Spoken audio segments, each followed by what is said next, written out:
Imagine a government agency, one designed to help the world, now facing its own end. It sounds like a strange paradox, doesn't it?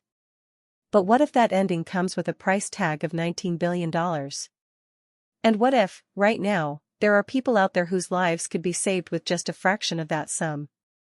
This isn't a hypothetical scenario, it's the complex reality unfolding in Washington, D.C. as we speak. Before we dive into this complicated issue, if you want to stay on top of everything happening in U.S. politics, hit that subscribe button right now and leave a like. It really helps this channel grow and allows us to bring you these in-depth analyses.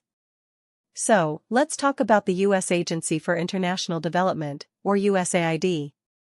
For years, it's been a cornerstone of American foreign policy, funding development projects, disaster relief, and humanitarian aid in countries around the world. But recently, reports have surfaced that USAID has informed Congress it has a staggering $19 billion. $19 billion. That's the amount they say is needed to cover the costs associated with closing out programs that were terminated last year. This notification, sent to Congress late last month and obtained by the Hill, is raising serious questions. The notification itself acknowledges that the price of closing out the agency is significant. We're talking about the financial fallout from ending operations. This could encompass a wide range of expenses, severance packages for staff, contractual obligations that need to be settled, the disposition of assets, and all the administrative machinery required to wind down a massive federal organization. For context, $19 billion is more than the annual GDP of many small countries. It's a sum of money that, in different circumstances, could fund essential services, infrastructure projects, or critical health initiatives for millions of people. And that's precisely where the critics are chiming in. Organizations and individuals concerned with global humanitarian efforts are pushing back hard.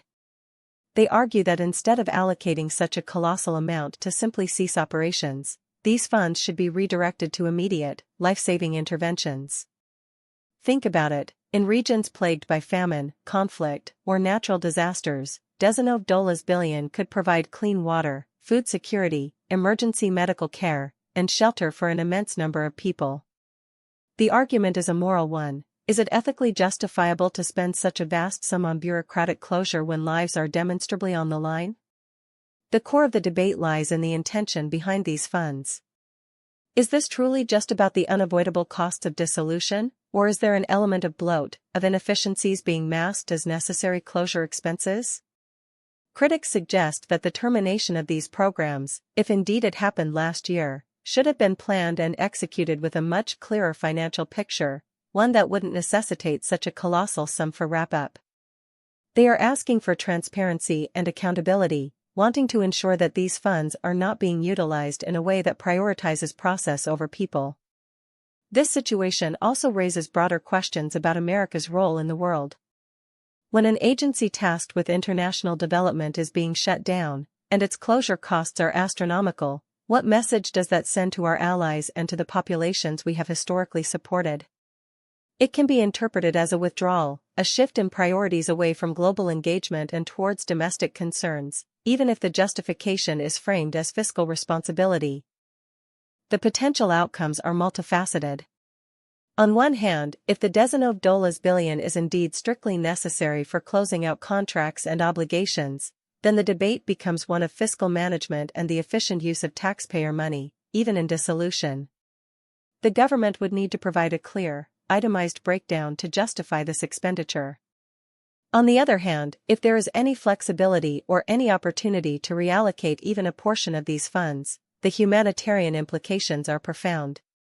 It could mean the difference between survival and suffering for countless individuals. This isn't just a story about budget lines and agency closures, it's a story about values. It forces us to confront difficult questions about where our priorities lie. When faced with a choice between closing the books on a federal program and keeping people alive, what should the answer be? So, what do you think about this?